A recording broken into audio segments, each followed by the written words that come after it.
They can't get away from it. Nope. No matter what they do, no matter what they say, people are showing up at their events. And we have the Matt Walsh thing, which we're going to play here in a second.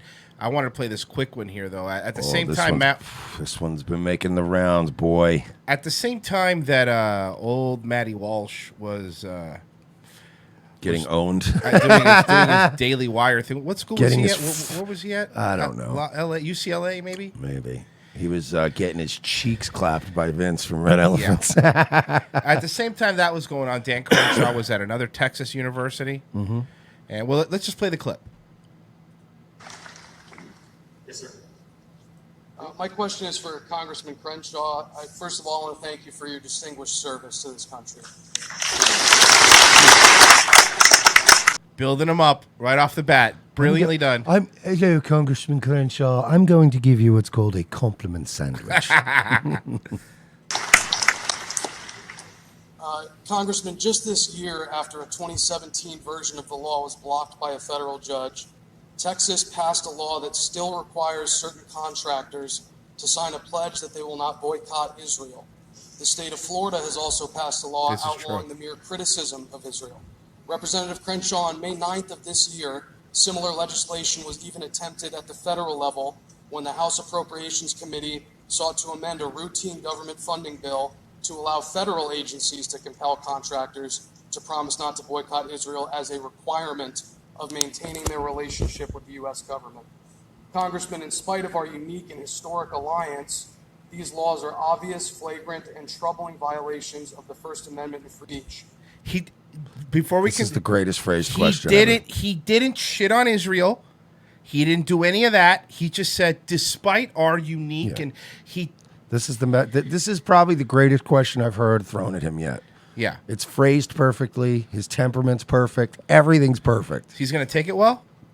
I don't know. Let's see. Let's find out. What do you say? Given that when you entered office, you swore to protect and defend the Constitution of the United States, my question is this. Will you honor your oath and denounce these laws here, now, and forever?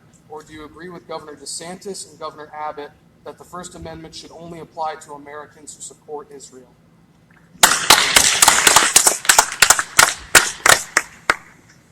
You're advocating for the First Amendment, or at least you're cloaking yourself in the First Amendment. I wouldn't presume my intentions. I wouldn't presume my intentions. But hear what he's saying. If you're cloaking yourself in the First Amendment to engage in anti-Semitism, that's what he just started saying. But he's basically saying the First Amendment allows you. Nope. No. Mm-hmm. You might not agree with it. Nope. But the First Amendment, this guy wasn't being, first off, this guy wasn't being anti-Semitic. He wasn't. He just wasn't being anti-Semitic. Nothing he says can be, because if you would have changed that to, you can't criticize Guam, nobody would have a problem with it, because people be like, you can criticize whoever you want, free speech. Secondly, he's saying cloaking yourself in the First Amendment, that's a bad thing. That's the purpose of the First Amendment. Is to cloak yourself. It's to protect. So you can criticize people who otherwise are above being able to be criticized according to the government. That's exactly the point. People have this mistaken at least in my opinion, presumption of this.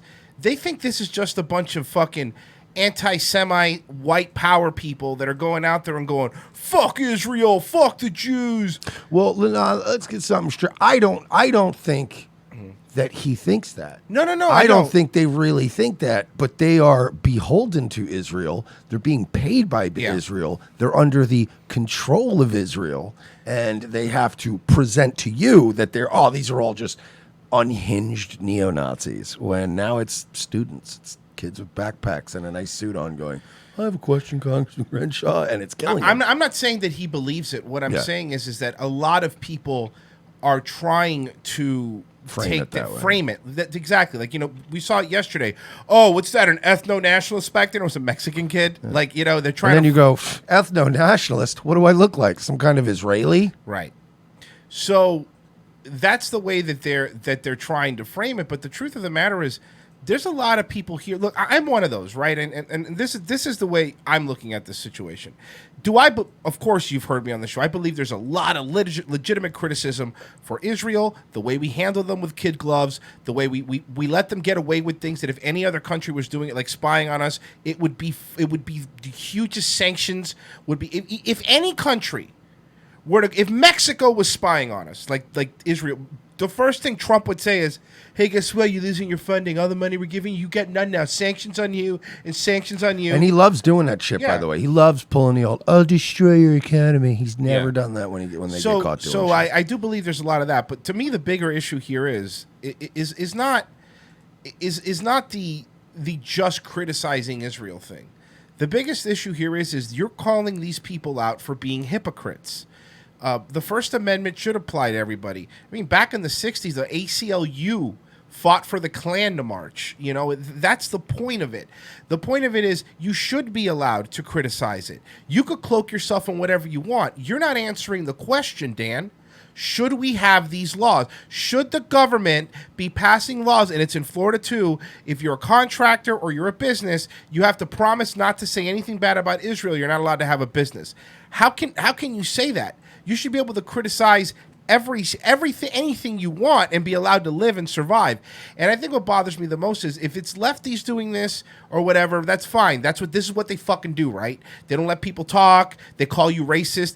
And these same people, I've seen Dan Crenshaw, and I've seen Matt Walsh, and I've seen Dave Rubin, and I've seen all these people come up whenever you try to if somebody says something and they go, oh, Matt Walsh is a white supremacist, and then Matt Walsh will go, just breaking down somebody and just calling him a white supremacist is wrong. You're just trying to avoid a debate. You don't avoid. So then when they're doing the same thing. I mean, they're essentially doing the same thing. They're telling you're trying to avoid a debate. You're trying to avoid a tough question by saying, okay, sweaty, you're an anti-Semite. That's what you're doing. Well, Dylon, you remember Dylon? The rapper. Not that Dylon, because I spit on fire. Dylon, the autistic guy that used to hang out with Baker last time. It's always like a hype, bro. Yeah. He destroyed Matt Walsh with that exact point when he was like... we have that, and we'll get to that. But let's finish off Danny Boy. The First Amendment. I wouldn't presume my intentions. I wouldn't presume my intentions. I will presume your intentions. I will. Because I know who you guys are. I will presume your intentions because I know who you guys are. This is.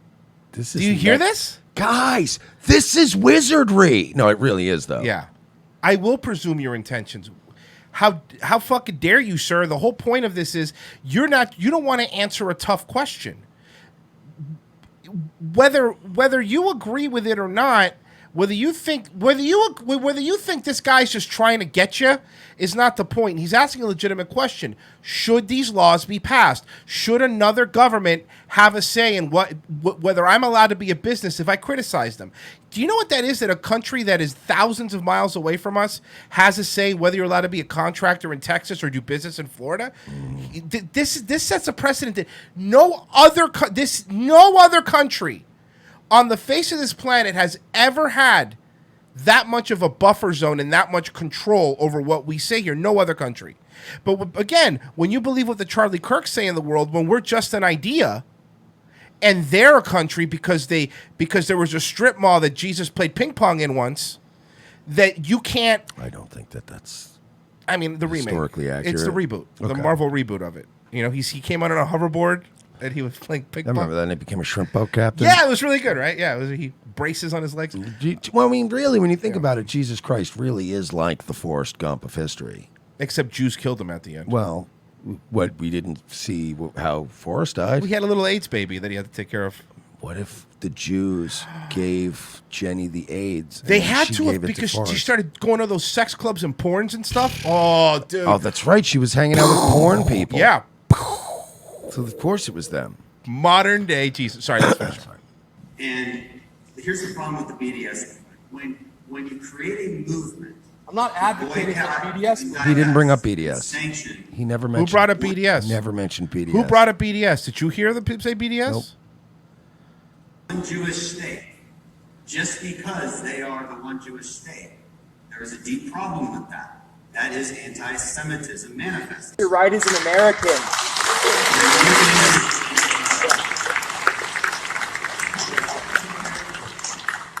He didn't answer the question. He shifted the goalpost. That's all he did. Hey, Dan, do you want to make more Groypers? Because this is how you make more Groypers. So, You're making more of these anti-Semites, Dan. Paul Joseph Watson wrote, Congressman Dan Crenshaw suggested the criticism of Israel should not be protected under the First Amendment during an event last night. He kind of did. By not answering it, he kind of did. The guy asked him, will you denounce it? So, old Danny Boy Crenshaw wrote this, retweeted Paul Joseph Watson and wrote, the question wasn't about criticism, but the BDS movement. No, it wasn't. No, it wasn't, Dan. We just No, heard it the wasn't, question. Dan. No, We it just wasn't, heard the Dan. question. No, it wasn't, Dan. You're Did he, lying. Does he have fucking patches over his fucking ears, too? Yeah, you fucking lying. We heard the question. You are adding that. You are presuming somebody what their intentions was. We saw that. Nobody mentioned the BDS. Nobody. I.e. economic warfare against Israel. The U.S. government can't choose not to do business with the BDS supporters. The U.S. government can choose not to do business with BDS That's supporters. not business, Dan. Hurricane relief is not business, Dan. He brought up the law in Florida, Dan, where we're not even allowed to criticize them. Dan, that's not correct. doing business. That's for the First Amendment. And all that aside, all this aside, you said in your own words that you cannot use the First Amendment to cloak yourself in if you're an anti-Semite. You said that. We both heard him, correct? Yes, we did. We're not crazy. We have both of our eyes. So this is an unbelievable shifting of what was. Oh, I hate this man. I hate this man. And just so you could always tell, there's certain people. Have you scrolled down through the comments? A little verified. When you see certain people pop up in the comments, you know exactly that this is neocon bullshit. Look at the first one. Yeah, the blue checks. Look who the first one is. Frank Luntz, the guy who completely predicted 100% incorrectly that Hillary was going to blow Trump out. Yeah. Congressman, at Prison Planet's entire brand is journalistic malfeasance. Gab, of course, actually posted a link to the video that we just watched. Like, the state of Florida has also passed a law outlawed the mere criticism of Israel. Will you honor the oath? So he wrote actually what the question was. Rep. Crenshaw replies to a total legitimate question about America's last immigration bill, H.R. 1044, which he supported with tired and debunked Silicon Valley talking points. 1044 will replace U.S. workers and drive down wages, particularly for recent college graduates. Yeah, it's even stuff that Ron Basilian, Republican, it also tells you something about PJW. Look at that. Look at the people that are popping up. These are always these verified people. This is my favorite. And it's old, and I know. But God damn it, do I love this. I've never seen this. You've never seen this one? No. Dude, I thought you would have seen this one. This is old. This is from the By red the way, flag laws. I will say this, though. It is backwards. Yeah, it is. It is backwards. You should start It's with still funny. contain, It's still morph funny, into though. Dan Crenshaw, but that's still very funny. Well, you know what it is? It's like a Japanese book. You have to read it backwards. It's okay, I backwards. see it. I got You you. see it now? He is. Nobody said anything about the beat. Nobody mentioned that. You mentioned that. And the whole point of the matter is, it doesn't matter. And I said this yesterday, and I'll say it again. It doesn't matter if you absolutely love Israel and you want to jerk them off everywhere you go. That's fine. That's on you. But don't tell me what I can say. Don't tell anybody what they could say. Don't tell me who I can criticize. I'm sorry, but the First Amendment wasn't created so you could cloak yourself in it and say things that are racist and anti-Semitic. Can you imagine if the law that was passed, that they were trying to pass in Texas or in Florida, was anybody that criticizes the office of the president, we won't do business with them? Because think about it, that's un-American, right? You'd have riots. Can you imagine what would happen? People would be losing their minds. And they should be. And absolutely, you're right. They should be. They should be.